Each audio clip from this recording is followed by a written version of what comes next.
Hey, Fearless family, I am so excited for you to hear this interview with my friend Amy. If you need more margin in your life, if you need to really determine what you should say yes to and what you should say no to, and what does peace even feel like, and what does it mean, and how do you get it, then you got to hear this interview.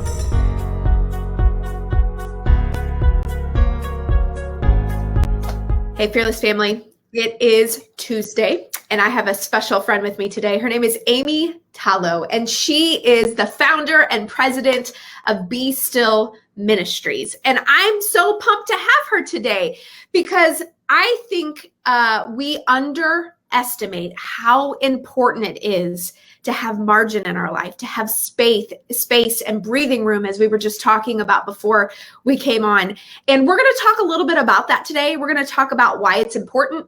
We're going to talk about how do you get it. We're going to talk about what does peace feel like and what does it even look like. We're going to be practical and spiritual today, and it's going to be really, really good. So I hope that you'll stay with us. We'll be on for about 20 minutes today. Amy, welcome to the Fearless Family community. We're so glad you're here. Thanks for having me. Well, so here's the big question. You started this ministry called Be Still Ministries, and nobody just does stuff like that unless they have some passion and some desire behind it. So tell me, why did you start this, and why are you so passionate about this? Well, the short answer is because God told me I was going to. And to be more specific, my husband, Nick, and I were actually on our way to get some stillness and peace and a little bit of rest by ourselves a little over 2 years ago. And he had me listen to a podcast where there was a woman that was talking. She's an author, Ruth Haley Barton, and she was talking about the importance of retreat and regular retreat and rest in our lives. And it just kind of snowballed into this whole conversation with Nick and I about how our lives were chaotic and it was not good for us. And we were feeling really burnt out. And so over the next 4 days or so, I really spent a lot of time praying and just kind of talking to Nick about what this looks like. And by the end of that trip, I felt very clearly from God, you're going to start a ministry where you take women on retreat and teach them how to be still. And Nick says I shouldn't say this, but I kind of laughed at God and said, no, because I don't like women and I don't like retreats. So that's when you know it's God calling you, is when it's something that you don't really want to do and you feel uncomfortable with. But he has brought me a long way, and I am so passionate about this ministry and what God is doing through it. And it's just been such a blessing to be a part of it. Well, good for you for stepping into something that is totally unknown and you're not really sure. Your life is a little bit crazy and chaotic. You have 4 beautiful children. You're a pastor's wife. You're trying to run a ministry. You've got a black eye. Let's talk about that real quick. How did that chaotic thing happen for the pastor's wife? Yeah, this is what happens when teenage sons play with their moms, and I took a water balloon to the face. It's been over a week now. It's still lovely. Oh my God, a water balloon to the face. I had no idea it had that capability to create. When you're wearing sunglasses, it does, because I think it was the glasses. Yep. Yeah. Okay. So inquiring moms and even just hustling business women like I was before I came to know Jesus, what to know. Okay, great. Let's find some rest. Let's be still. That sounds wonderful, Amy. But really, how do you find margin in your life? Where do you find that space? Sure. So it's a couple of different things. There's very practical, day-to-day tips. Like for me, it's getting up before my kids get up, so I can even just breathe before the mommy starts, right? Mm-hmm. It just puts me in a better place mentally. I'm able to get a workout in, which is important for me physically, and I'm able to get some time in my Bible and in prayer. So I feel like I feel better once my day starts because I've had that little bit of stillness before the crazy starts. For us as a family, it's being very intentional with our calendar and what to say yes to and where to say no. And when we look at our week, and if we're somewhere different every night of the week, that's too much for us. So we just know that for us, that's a dangerous place to be in. I mean, I could go on and on. Nick and I are very serious about having a Sabbath, so a day of rest. We are really encouraging our kids to practice rest in different ways. So there's a lot of different things that kind of go into it, but ultimately stillness is something that we kind of have within us once we're walking in this for a while. So I hear a mom screaming at the screen right now, or maybe catching the replay later going, yeah, that sounds really great, Amy, but like, I'm so exhausted. There is no way you're going to get me out of bed before my kids are up because I need every morsel of sleep. What would you tell that mom or that busy woman right now?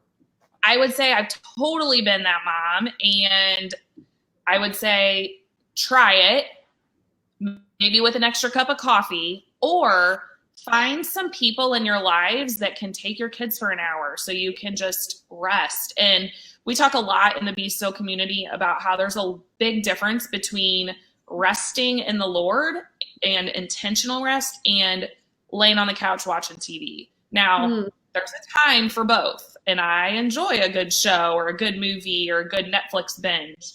But that's not the kind of rest that Be Still teaches about. We're talking about very intentional time with the Lord. So I would say that find some people in your lives. Maybe it's your spouse, maybe it's a good friend, a family member that can take your kids, even if it's just once a week for an hour, and just give you a break, and then use that time to dive into the Word and see what Jesus says about rest, because there's a lot. Yeah. That's good. That's good.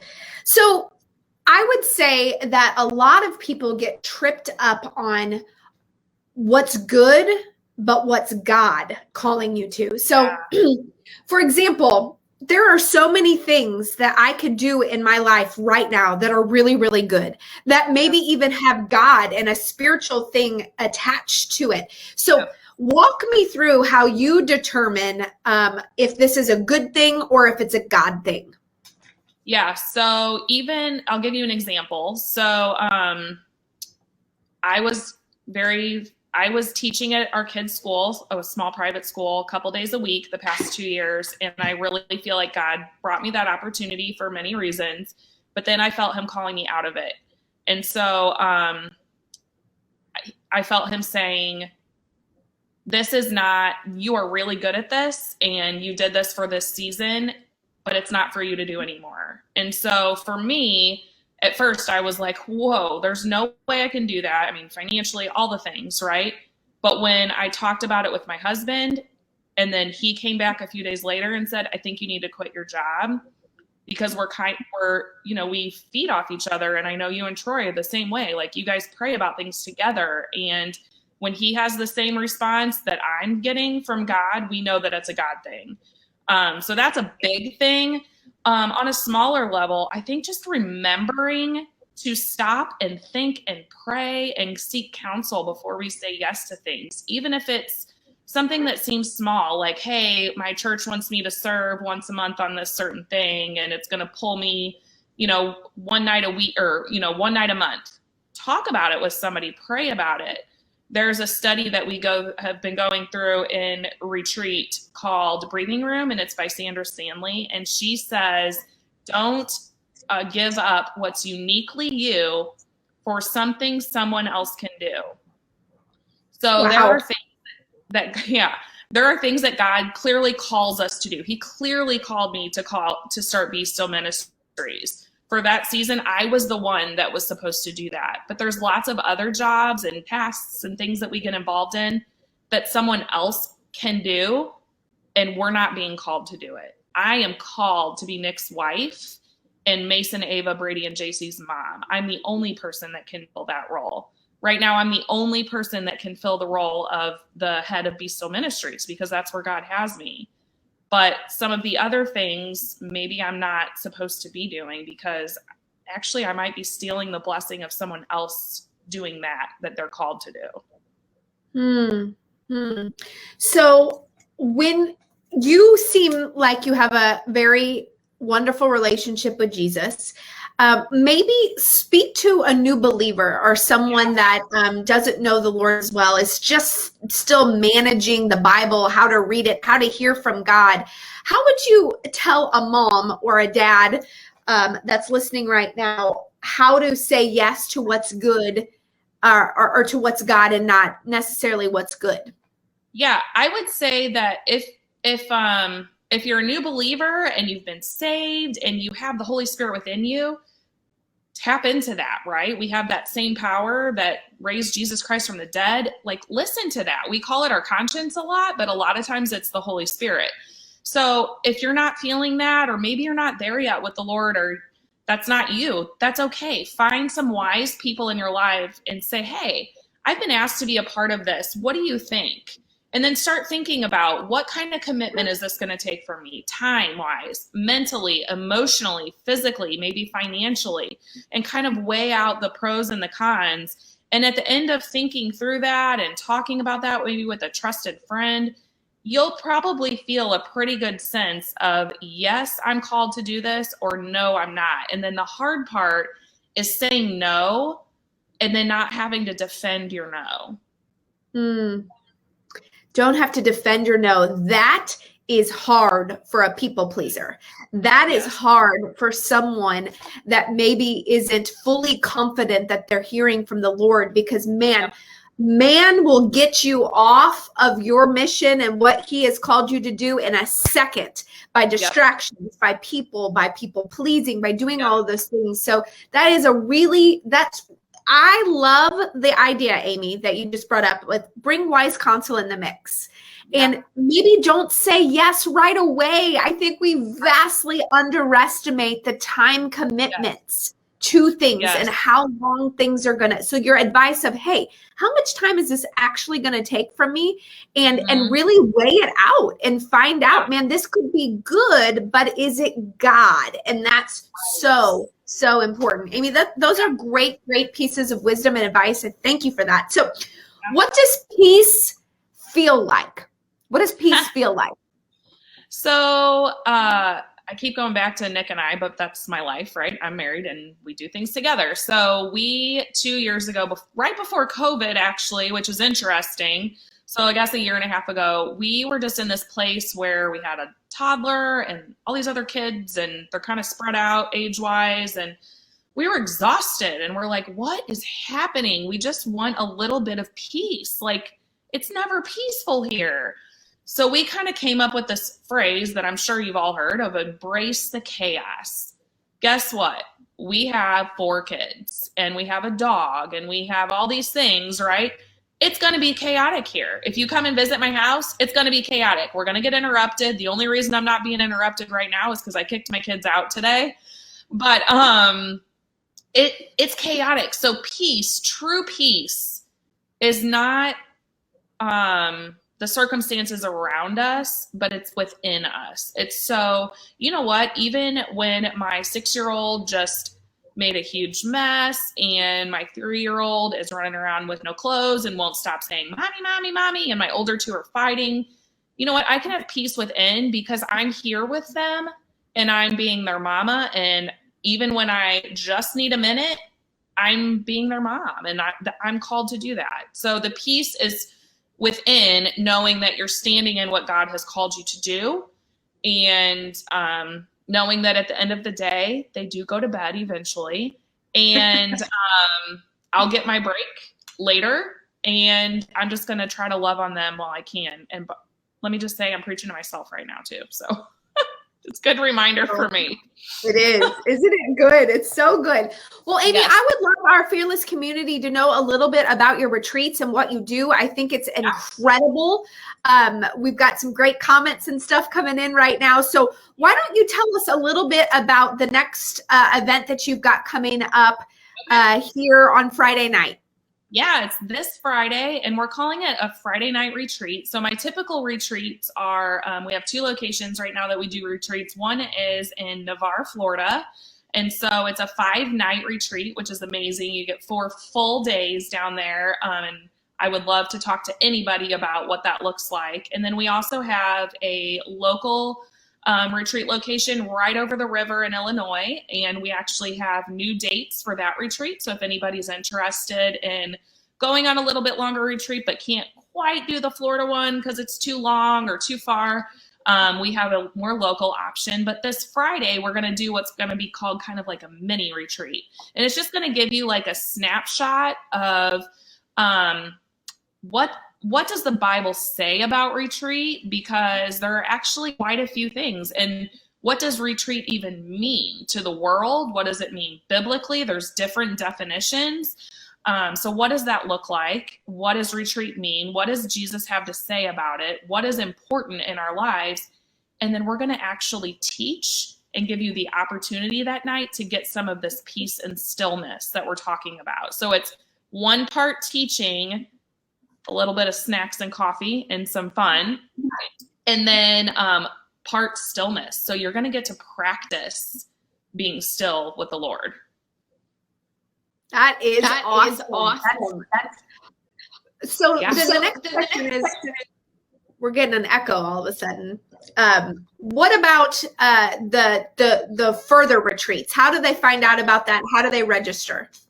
So you can go to my website, www.bestillministriesmo, like Missouri.com. And the website has all the information about how to register, the cost, kind of a little bit. You can see some past photos and things. But then outside of that, we have a Facebook group that you can jump on to. And we would love to answer any questions about that. We have a video floating around out there, and I can post it again, that really speaks to the heart of what it's like to go on a retreat with Be Still. And so you can hopefully get a lot of your questions answered that way. We actually have 4 Florida retreats on the calendar right now, October and November, booked up really, really quickly. So we added some dates in January and February. So we have space available in those. Fearless family, I hope that you will look into this at bestillministriesmo.com. We all need to learn how to rest and be still. And I tell you what, that would reduce a ridiculous amount of anxiety in our life. Don't you think, Amy? Absolutely. So Christy, do you mind if I ask you a question real quick? I love it. Go for it. All right. So it seems like Be Still and Fearless actually tie together quite well. And so actually I was thinking about this idea this week as I was preparing for this interview. And I thought, man, if people could learn how to truly be still, I feel like some of the anxiety and just the fear and even the depression could really be alleviated. Now, I know there's a lot of other factors that play into that, and I'm not downplaying any of that stuff, but I feel like we live in such this crazy, fast-paced, go society. I really feel like there's just this close link to this. What do you think what are your thoughts on that? I think that people don't understand the damage they're doing to their minds, their souls, and their spirit by running themselves ragged. Yeah. And my story is I ran myself ragged and I didn't know how to be still. And I had a nervous breakdown. And what's interesting about all of that is it happened on the beach while I was resting. And what people don't understand is when your body is in fight or flight mode constantly by the pace that we keep, that when we try to rest becomes a threat to our bodies.